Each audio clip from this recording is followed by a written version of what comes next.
So we're going to start streaming right now. So sorry about that, everybody. We were having a little technical difficulties. It is our first live stream, so give us a little bit of a break. But make it yeah, trial and error, Yeah, you got to make it work. Got to make it work. So absolutely. We were talking a little lacrosse there. Girls lacrosse. Yeah, a little girls lacrosse. So let's pick it up kind of where we were leaving off. Cherry Creek was the #1. Colorado Academy's #2. Like I said, they're a powerhouse in both, girls and boys lacrosse every single season. And then Arapahoe's there at #3. Again, they're always there, both on the boys and the girls side. Then Chaparral's 4, Columbine is 5. So pretty cool to, just get out there and see some of these girls competing at a pretty high level.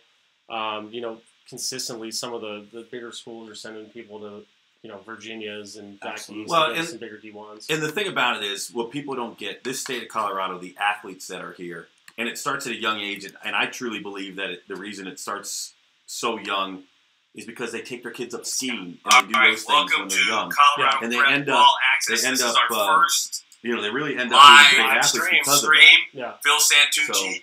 So, We have a special guest with us. Yes, it is. Colt Severo. There, who's me? So that was me. God, that was. It's our first live stream. We're literally trying to figure this out. It's happening though. So, girls, boys lacrosse, keep getting out there. The playoffs are still about 2-3 weeks away until we get into the spring sports playoffs, which are crazy, and you got baseball that kind of wraps up the whole season. So, we're definitely looking forward towards the end of that. But let's talk a little baseball. We got 3 baseball guys here. So let's talk a little bit about that. We had some big games this week. You had a rematch of the 5A state championship game earlier in the week between Cherry Creek and Rocky Mountain. You had, Mount Vista in action, Pine Creek in action. All the really good teams were all playing this week. And you have Heritage coming up and beating Cherry Creek later in the week. So it's a pretty insane week of baseball in Colorado. Well, if there's anything you've learned, anybody can beat anybody. It depends on who's on the mound. Yeah. Like Heritage had Egloff going today. Yeah. And when Egloff goes, they got a chance to win every time. Yeah. And Creek, this was their 3rd game of the week. Correct.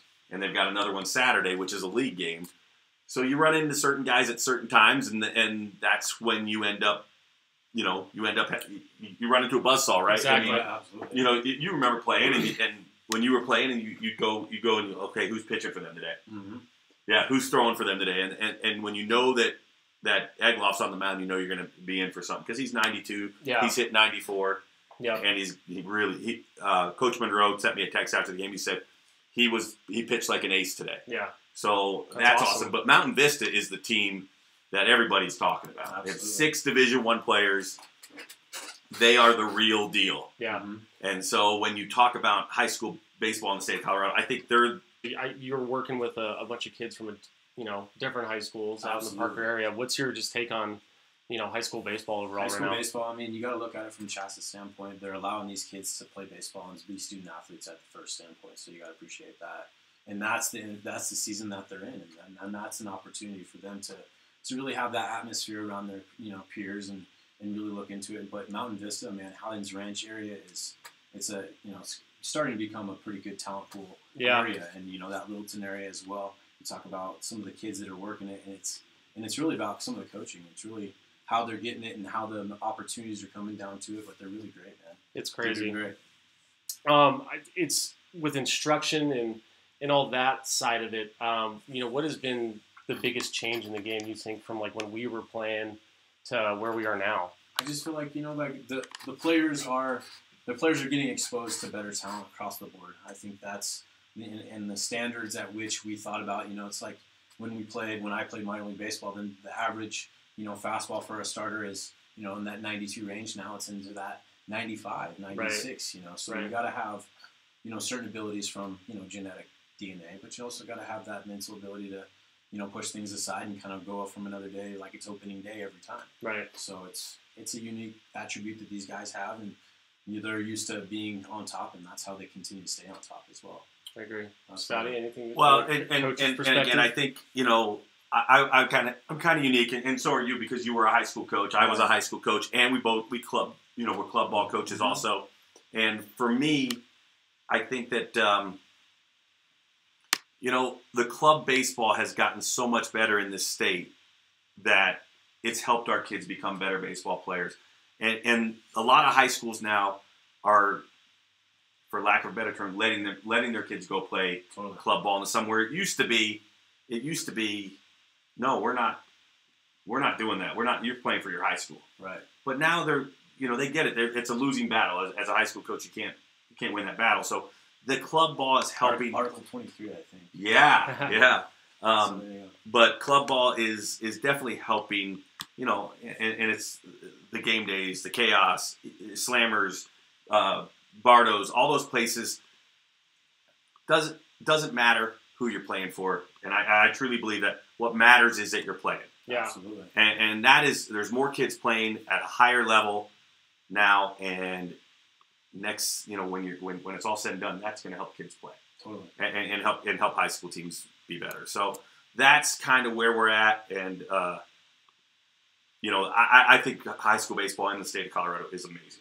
I think it's gotten better and better and better every year, and I truly believe that we are up there with some of those other states now. You see how many Division I kids we have, and how many kids are getting drafted. So to me, I love our high school coaches, but I truly love the club guys too, and believe that they can all, and CHSAA, this is huge, and I don't know if you guys know this, but my athletic director at Heritage came and told me today the 23 games was approved today.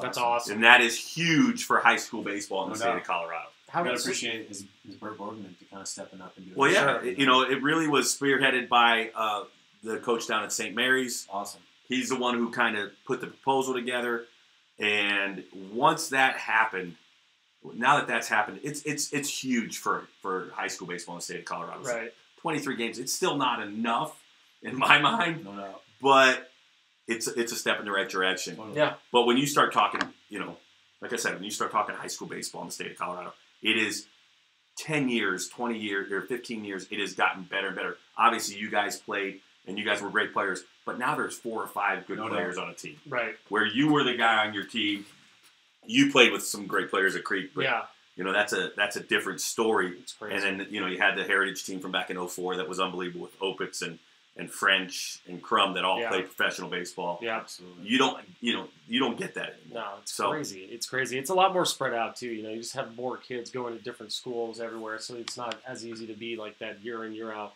powerhouse. I don't think. Well, yeah, and I don't know what your feeling is on this because we've never talked about it, but the specialization in baseball, I'm not a fan. Right. But I do believe that those pitchers that are now not playing football and they're long tossing in the fall and they're doing their programs and they're lifting and things like that. I think that is changing how hard our kids are throwing. Yep.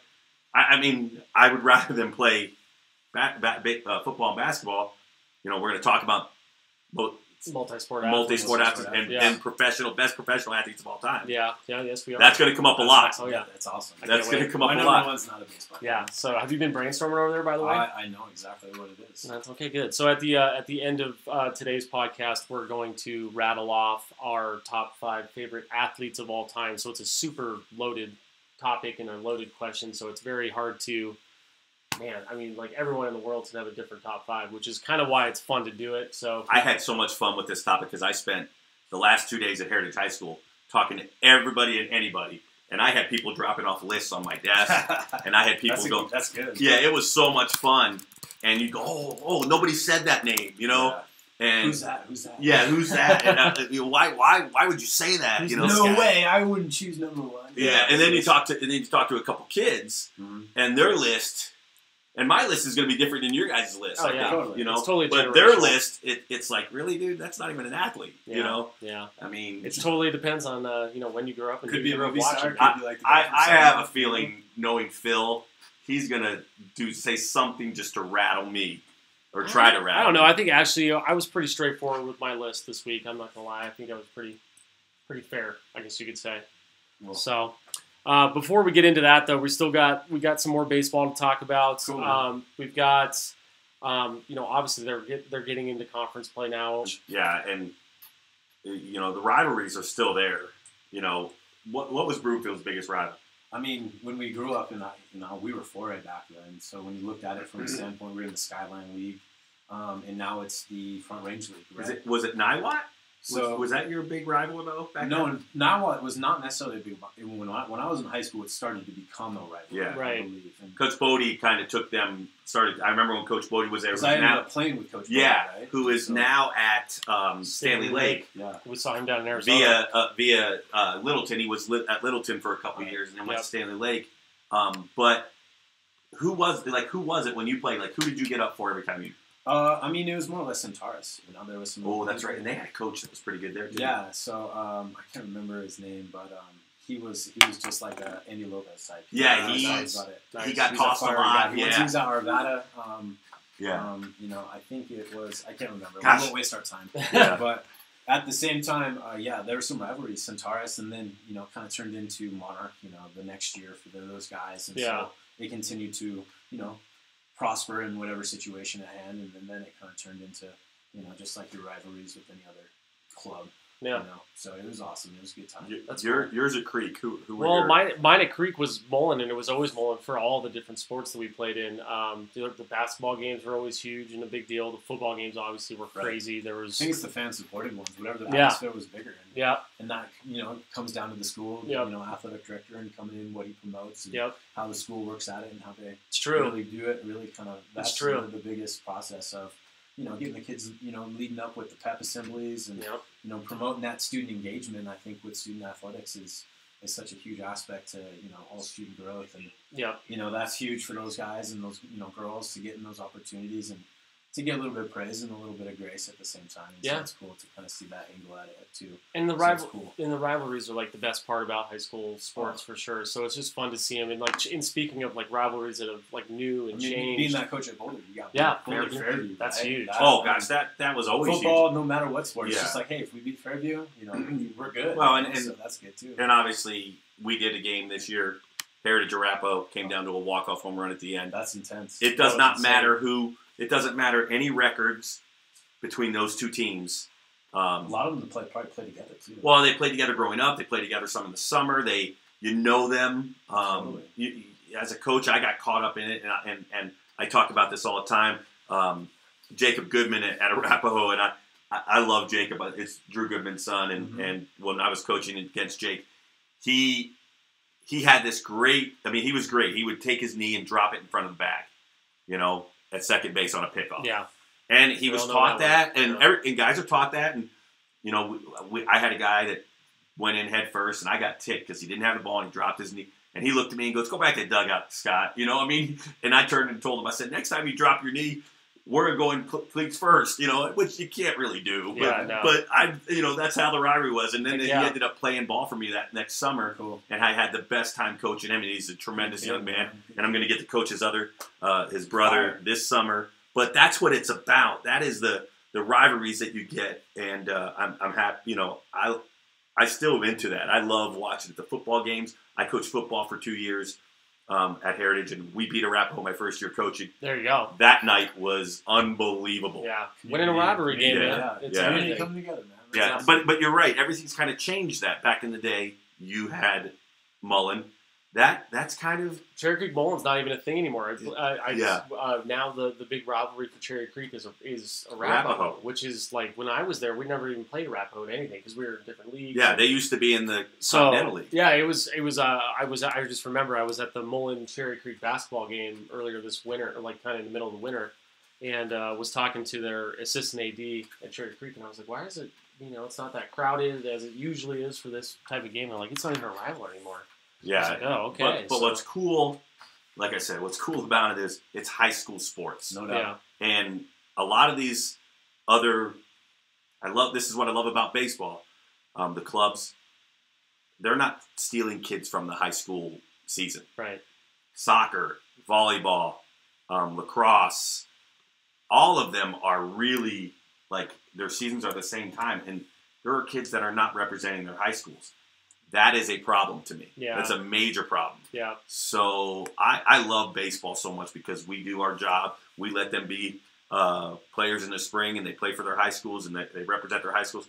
And then we try to get them as much exposure as we can in the summer and allow them to flourish in the summer in front of scouts and things like that. So, exposure. For sure. Go ahead. Cole, tell us a little bit about game day. Just speaking of all the programs and stuff, just what do you guys, what's the whole package over there? What do you guys do? I mean, the biggest thing that we do at game day is the focus is development, obviously, and I think that comes from the number one mission statement of what we stand for. Is just obviously it's unique in its aspect. It's faith, character excellence, right? And that's the important thing that we start to talk about. And when we talk about our development, our program is led by great men, and that's the key attribute that we have. And we have some successful people, and it's starting to become a little bit of a bigger outlet. We're trying to reach out with community things. We're a sponsor of the Rockies, and we have the Game Day Junior Broadcaster, which is huge. Yeah, that's cool. That's always fun. Those kids get to announce the first 2 batters of the inning. Right. That's cool. I've seen that. That's pretty cool. And they get to be up on the new Rockies scoreboard, which is if you I haven't can't wait seen to see that. That's you got to see that. I'll see it tomorrow. I get to see it Saturday. Exactly. I'll see it tomorrow at opening day, baby. Tomorrow's opening day for the Rocks. We're going to talk about that too. We are going to talk about that.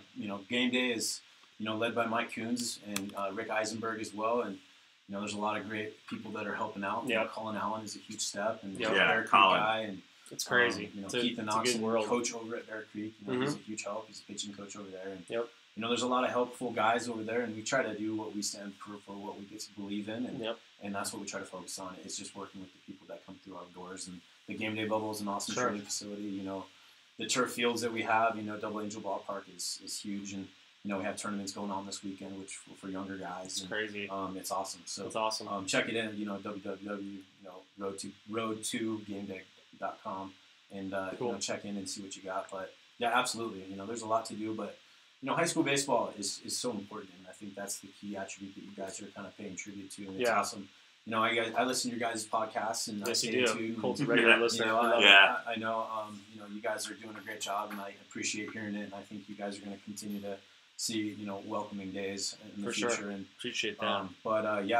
There's a lot of talent throughout the state of Colorado, and it happens to be at some of those select high schools, and those select high schools have stepped up their roles in sense of what they want to do and how those coaches they're it's America. You can make those decisions in the sense of the summer, and Chas has really done a good job of kind of making sure that there is that separation. And it's good, and that's how you can work it. And there's some bad talk, but that's how it is with everything. And you continue to go. There's one thing I'll say though. I've coached for a lot of the different baseball club organizations out here, just because of all the the baseball world's so small and it's connected at the same time. And like Game Day, the Chaos, those are 2 of the programs out there that are really in it for what I think are the right reasons. It's not really results driven as far as wins and losses, but results of what you guys are getting out of the kids and character and all that good stuff. Here's the deal: who cares who wins a tournament in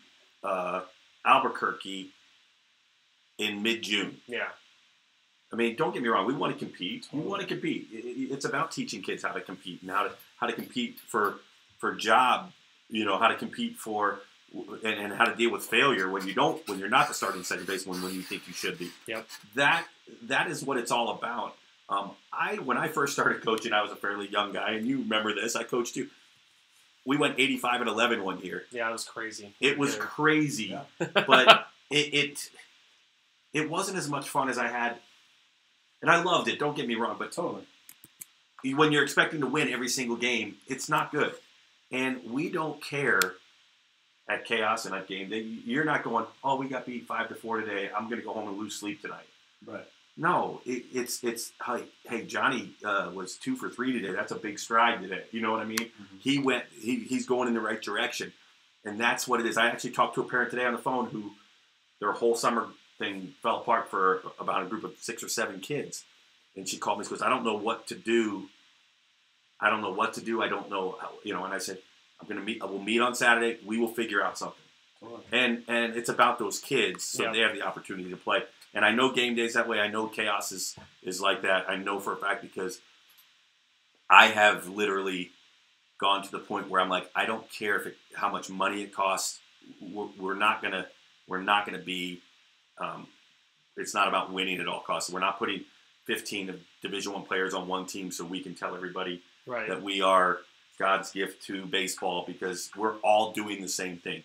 All of us have the same thing in mind: help kids become great young men, and if they want to play college baseball, it is our job to help them. And that's kind of what I know you do and what we try to do. So It's awesome. That's the goal. Baseball, to me, baseball is the greatest game. It teaches you more about life than anything else. And you fail more than you succeed. So what's that teaching you in business? Well, if I don't get a job that I think I should get, I'm not going to quit that company. I'm going to work harder to get that job the next time. Exactly. And baseball taught me that. I've had many failures in my life. Baseball taught me that. And taught me a lot of failure. That's for damn sure. Yeah, and so when you do fail at something now, which, shoot, most people fail. Oh, yeah. Most great business people have failed 2 or 3 times before they became great at what they do. Absolutely. So, to me, baseball is the greatest sport in the world, and that's why I continue to be involved in it and love it. And that's why I love watching the high school sports and baseball, and it just makes me, it gets me all fired up. Yeah. So those kids give us a purpose, man. Yeah, No absolutely. No doubt about it. That's a great way to say it. That's the key thing is, I tell those kids all the time, like, hey, man, hey, I appreciate you coming into the bubble all the time and, putting out good work when I do push you. Yep. I appreciate you. You give me that sense of worth and, allow me to kind of, go back to those, days just like my father. He was a high school baseball coach as well. Yeah. Nice. And so you got to look at it from that standpoint of, that he influenced a lot of young men and, they're now their fathers. I see all these pictures throughout Facebook or Instagram. Right. And, well, it's crazy. Great. I coached one of the guys, I was like Grady Gorman. I see his pictures of him with his kids all the time. Right. And I coached Grady when he was 14 years old. You played with him. Played with him. You played against him. Yep, and he I was with him. Grady is a perfect example of a young man who really used baseball to get further in life. And I'll tell you this story about Grady because it's a great story. Grady didn't get recruited by UNC like he thought he should out of high school. One junior college made him a really good offer.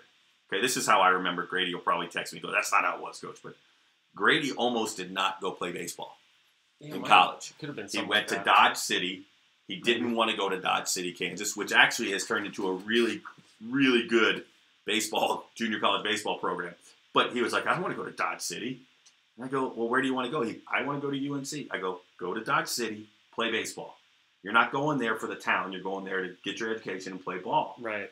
He ends up going there for 1 year, and UNC offers him a scholarship. He ends up playing at UNC for 3 years and starting a lot and being a big part of that. Right. Totally. And now he is a very successful businessman, has 2 beautiful kids. Yes, I don't know how he got the woman he got. I have no idea how that happened. But we all ask those questions. There's all kinds of questions. Just like fall that. into the lab, man. But that's kind of why baseball is so great. Yeah, that's for sure. To me. So Totally.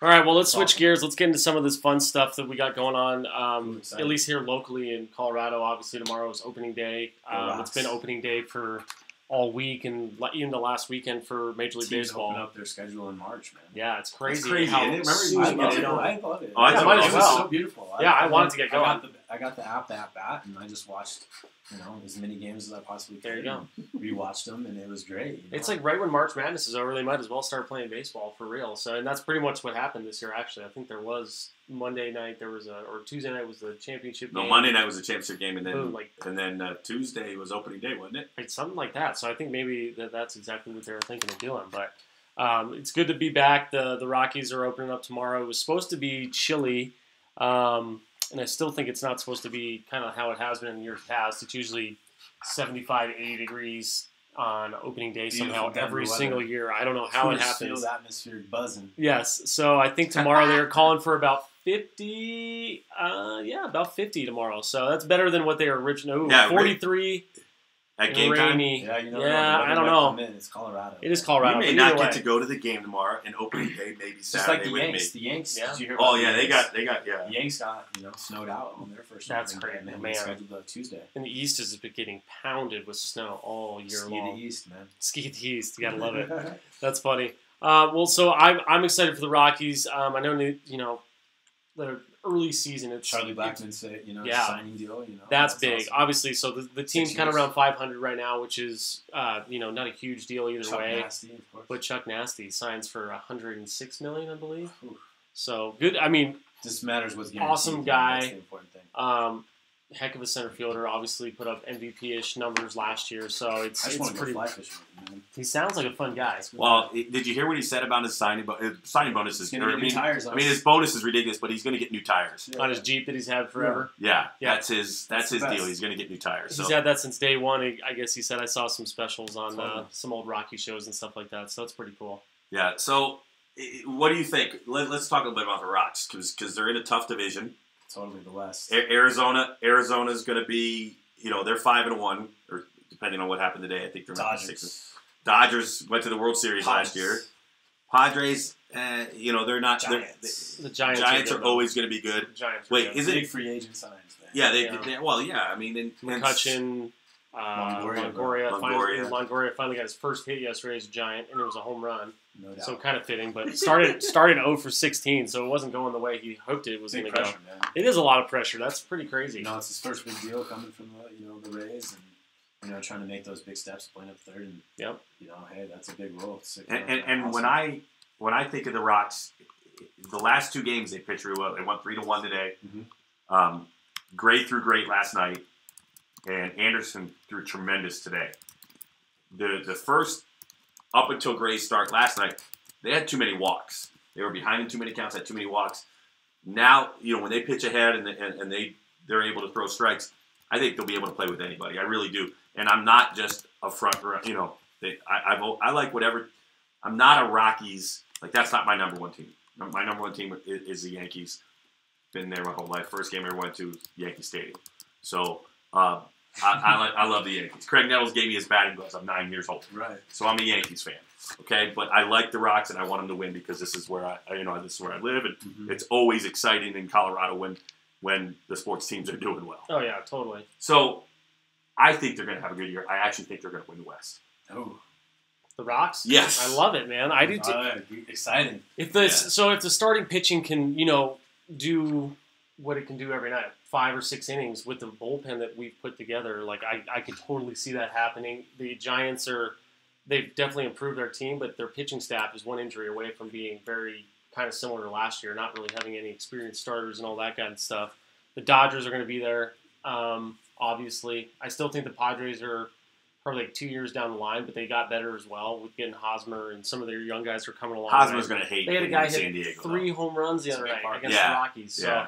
they're getting more talented over there for sure, but it's just a hitter's place to go. Hitters go to die if they go to San Diego. It's crazy. So I think Hosmer will feel a little bit of those effects as the season goes on. But I think guy, though, man. Yeah, he is. But I think this year could be the year that the Rockies finally win the NL West. Yeah, I agree. They've never done it. It could happen, man. They've never done it. Pitching and defense. We got great defense. We got good hitting. Because the Dodgers, they got rid of Yu Darvish, so they were trying to replace him. And as bad of a World Series as he had, he was still lights out, through the playoffs and down the stretch. And also forget the Dodgers won 25 games in a row last year. That's not going to happen again, most likely. That was pretty ridiculous. It definitely could happen, but that was the first time it happened in 20 years or whatever. Here's the thing. Here's the thing. The Rockies have youth.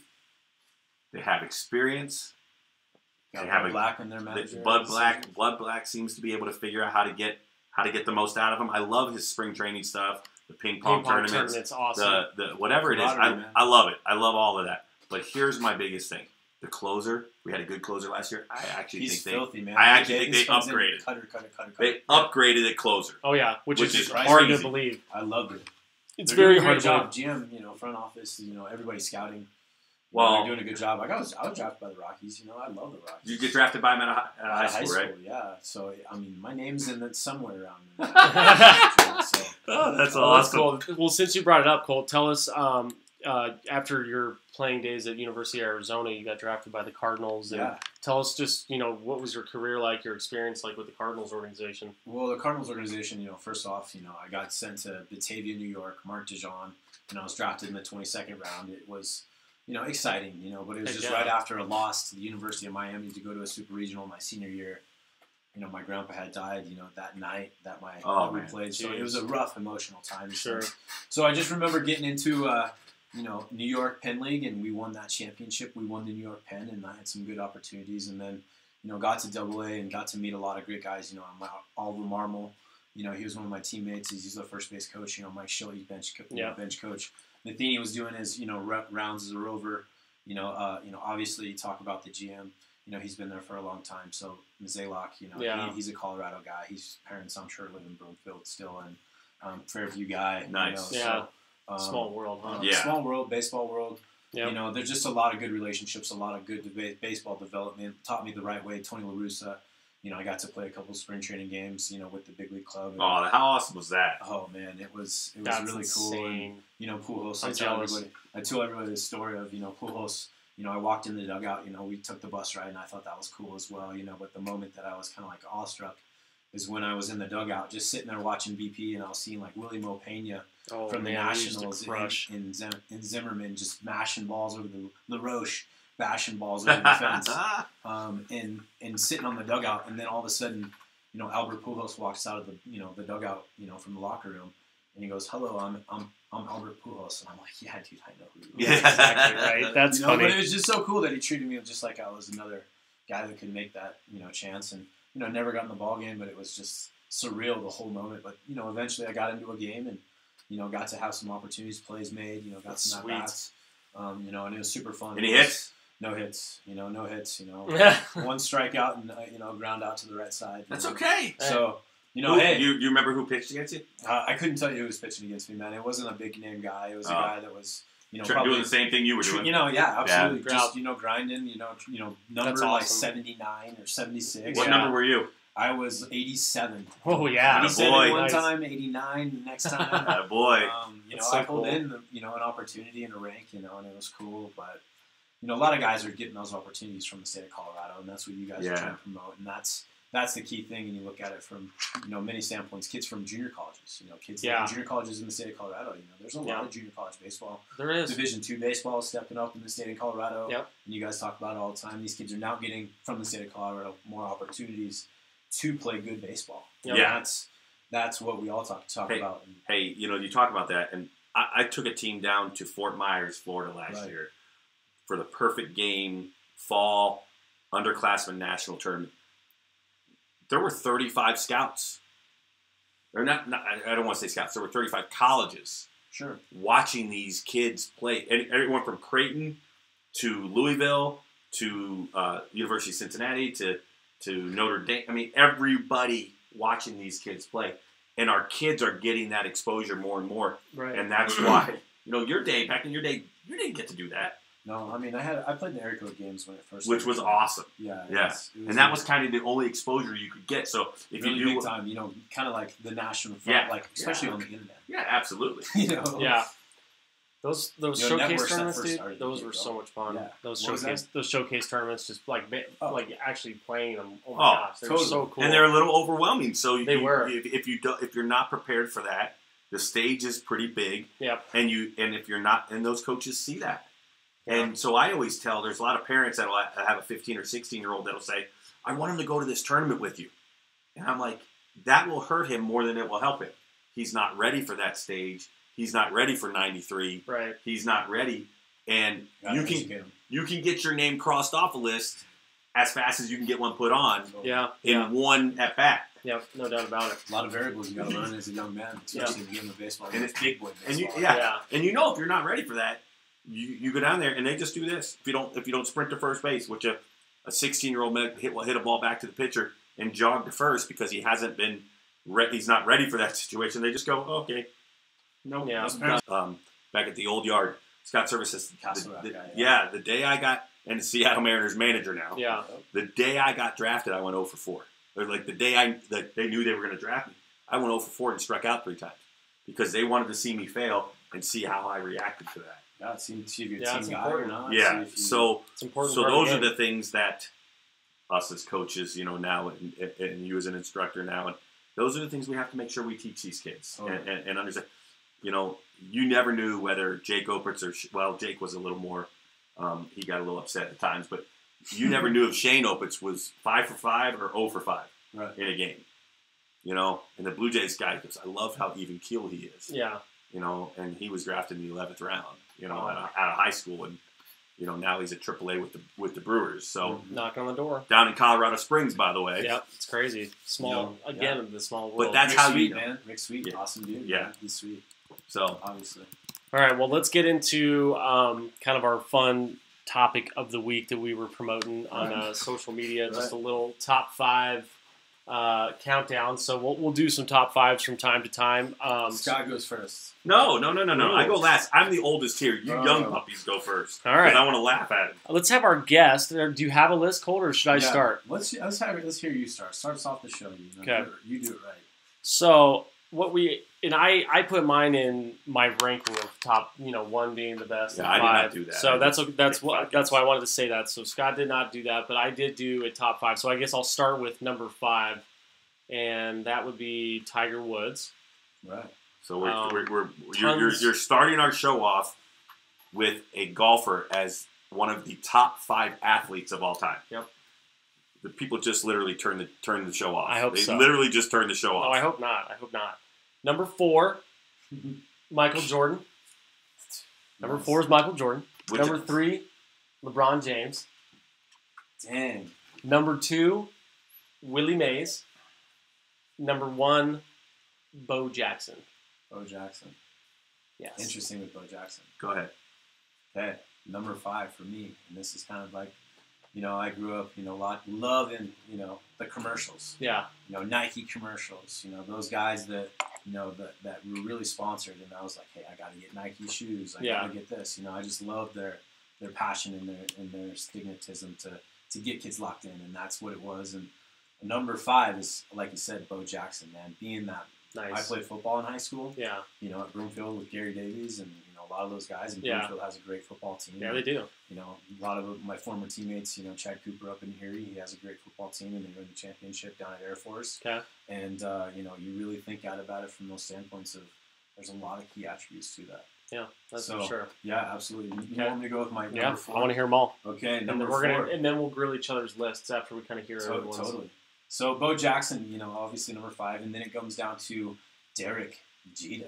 Right? Derek Jeter to me, number 2, respect. I like it. I wore number 2. I love Derek Jeter. He was the key, man in the 90s, and he won a lot of World Series, and he taught a lot of young men how to play the game right. And he was a great man to look at and kind of have those key attributes, and you really look at it from that standpoint. And I loved it. Okay, I dig it. And then obviously, a key setter in time, Muhammad Ali. Ooh, good one. A boxer. Ooh, I like that one. I'm a history major, so hey, I got that. That's a good one. That's a really good one. I didn't think of that one. That's a really good one. Hey, I'm stepping up and I'm making that opportunity too. So yeah, he just did a lot of things for America. He did a lot of things for his religion and kind of that thing as well. And you got to appreciate that from an individual believing in a thing and continuing to go at it every day and execute. For sure. And that was cool. Obviously, the swag was sweet. Oh yeah. The number 2, and I think you guys will like this, and it's obviously a huge number thing for baseball. You talk about baseball, and in Major League Baseball, there's one number retired for everybody, and it's number 42, Jackie Robinson. Yeah, that's a good one. First, and he was a tremendous he actually athlete was a great overall. athlete. When and I'll let you finish, but Jackie was not just a baseball player; he was a tremendous track star. I love that. That's one of my favorites of yours. Totally. And then, of course, number 1, Jumpman. Michael Jordan. All right. MJ. All right. I loved MJ, man. I wish I was MJ. Loved taking shots in the back and just trying to imitate Michael Jordan. He was awesome. I hear you. Okay, Scott? All right, so I didn't put mine in any particular order, but I'm going to try to do it as I go. Okay. Number 5, you guys probably, I don't even know if you've ever heard of him, but some of our older listeners, and they will understand, Dave Winfield. Oh, yeah. So Dave Winfield, that's right, man. So Dave Winfield, people don't know this about Dave Winfield. He was a professional baseball player for, I think, like 17 years. Mm-hmm. But not only that, he was drafted in professional football and professional basketball. Yeah, that's pretty. I don't think anyone's ever done that, right? So, well, I don't know the answer to that, but I know that Dave Winfield, to me, that's the ultimate athlete. He's a stud, man. Yeah, he was. So that's number 5. Number 4 is Deion Sanders.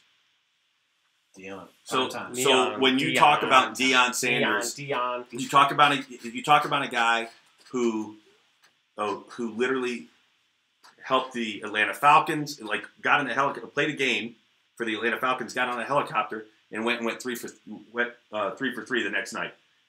You know, Yeah. in a game in October. Man. Super So impressive. so to be able to do that and to play at a high level for both, Prime time, man. he was prime time and he brought flair to everything he did. No doubt. But he was no doubt. that flair kind of overtook how great an athlete he was. Oh yeah. They Super talk about the fast. combine. Oh They my talk God. about, you know, the flair that he had was unbelievable. But he was a better athlete.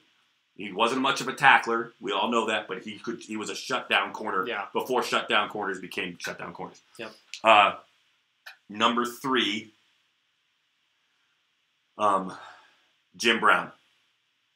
So Jim Brown was a running back. Yeah, obviously, you guys know Jim Brown was a running back for the Cleveland Browns. Cleveland. But did you know that he was an All-American lacrosse player at I Syracuse? did know that actually randomly. Well, then how can you not put him on your list? How can you tell me that Tiger Woods is a better athlete than Jim That's Brown? true. Tiger's That- jacked, man. Oh God, just he didn't. He I haven't defended mine yet. I'll he let shot you one finish your over list. today. I'll let you finish By my the way, he list. shot one over today at the Masters. Finish your list. Number 2, Bo Jackson. Yeah. If he didn't get hurt, he may go down. He might have gone Oh down. God. Can As you imagine what he would have done? I saw him on a Monday night. Bonus. Yeah, Bo knows. I Bo saw knows. him on a Monday night, Oakland versus Detroit, and it was like he was the only player on the field. Yeah, he was a freight train. Yeah. running the So football. It was crazy. to me, that's number 2, and then MJ is number 1. And the reason and let's get this right. MJ was not a great baseball player. No. Okay, He had a Wasn't great- bad. He had a great attitude, man. But- he did it. tremendous golfer. Above average baseball player, just not a great professional baseball player. Right. Okay. And by far, and I'm going to say this, and this is the whole problem with, you know, I still think the competitiveness in Michael Jordan compared to LeBron James, and don't get me wrong, I think he's a tremendous, but the competitiveness are two different things. Mm-hmm. You know what I mean? He refused to lose. When he had 104 temperature or 103 temperature and Yep. wins that game, and I'll never forget the Craig Elo shot where Craig Elo tries to block his shot and he hangs in the air and Yeah. hits it against the Cavs. There is nobody that has transcended a sport more than Michael Jordan has. Oh yeah. So those are my 5. Those are my 5. And, Okay. and I can honestly say, people, you need to get on Facebook and you need to tell these young puppies that they don't know what they're talking about. And my list is probably by far better than theirs. I don't know. So I didn't actually go Kids into vary depth these on days. any of That's the mine, by the way. generations. You gotta appreciate it. I love So it. let me recap mine since I didn't actually say any reasoning to any of them. So my 5 with Tiger, obviously, you know, from Jack Nicklaus to then to Tiger Woods. I mean, it was like he talked about someone being on pace to set like crazy records if he didn't get hurt. He changed the game of golf. Wait, are you saying Changed the game of golf. He won mega tournament. Like you knew that Tiger Woods was going to win by like 10 strokes when he was in his prime. No, and So he changed the game of golf. But I will say on this list of being athletes, obviously he's not like near the athlete that any out of of the these other 15 guys are. people we talked about, No, he's number yeah. 15. Yeah, probably. But I'm talking about transcending the I sport, get you. like you're saying. And then I put the only reason Very I put influential. LeBron above Michael Jordan because I agree with you on the competitive factor, which is why Michael was so good because there's a huge part of winning that goes into that mindset. But when we were talking just actual athletes, like LeBron is just a physical specimen. Could have been a wide receiver in the NFL. Could have been this. Could have been whatever he really wanted to. Jordan could have been a wide receiver in the NFL. Not the way that LeBron could have. Well, if you LeBron, if you put them two here's head to head, Here's the thing: LeBron would probably be a better tight end. He'd be a I great wouldn't want tight to end in the tackle him, slot. put it that But way. here's the difference, though. When Michael was playing, he didn't have all the training that goes on now. The lifting, the off-season lifting, the personal weightlifting coach. That's why LeBron is bigger than Michael. Michael was, God almighty, Michael was so much better than I know, LeBron as a but player. LeBron was that big when he was 18 too, All which right. is pretty crazy. So, and then Willie Mays, I thought, as far as athletes to play the game of baseball, Jackie was obviously one of the better ones. Dave Winfield, obviously, but just like I didn't even see Willie Mays play, but seeing clips of like the plays he made in the outfield and the ground he covered and back from him. But we all know my dad had hip replacements, and it's insane to think that someone can come back and play professional He hit a home sport. run. He hit a home run off of one leg, basically. Yeah, it's And incredible. then when he ran up the wall Oh, on the catch, tremendous. that was Yeah. insane. so I like it. Let's do this. I got a couple on Facebook. We had some people Okay. talk about Sweet. athleticism. So Awesome. my good buddy Richie Meehan, who had surgery yesterday, and We he's wish doing him well. better. He's doing better. He's doing Wish you good. well. Richie, shout out to you, buddy.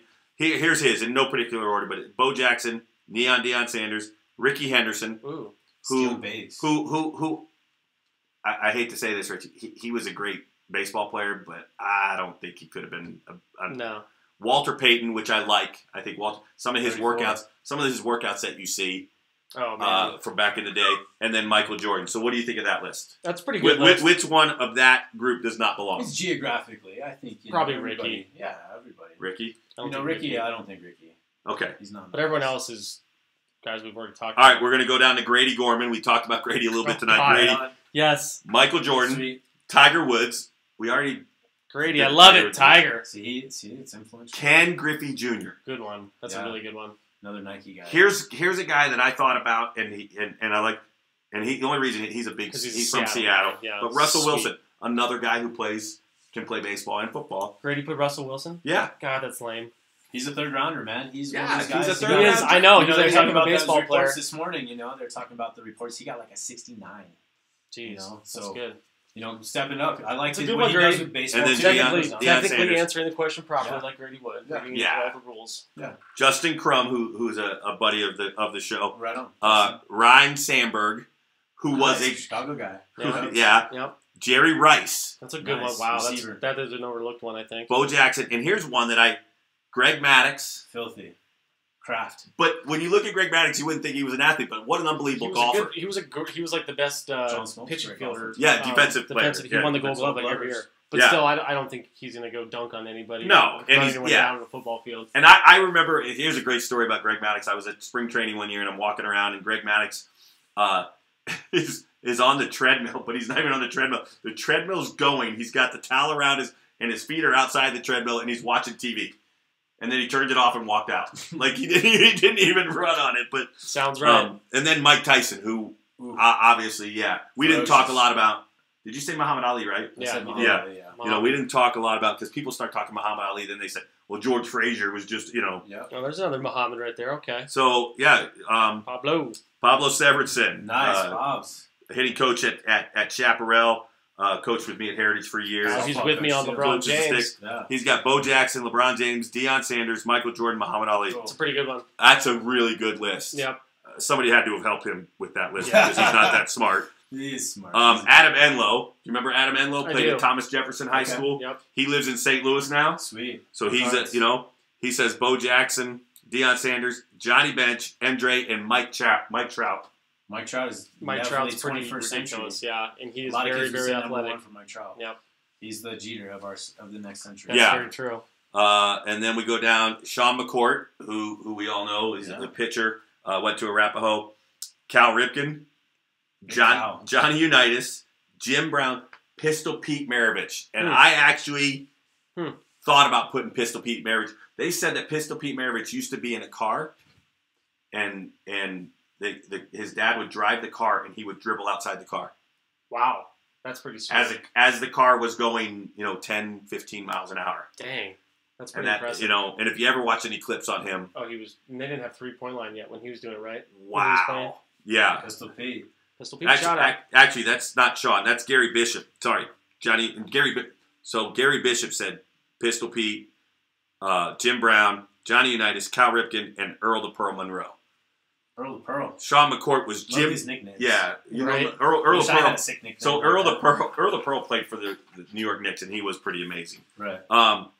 So Sean McCourt says Jim Thorpe, Bo Jackson, Jackie Robinson, Barry Sanders. There's a new name we haven't heard, Very early Barry should have been retirement. in there, too. and LeBron James. So Barry can easily be in there.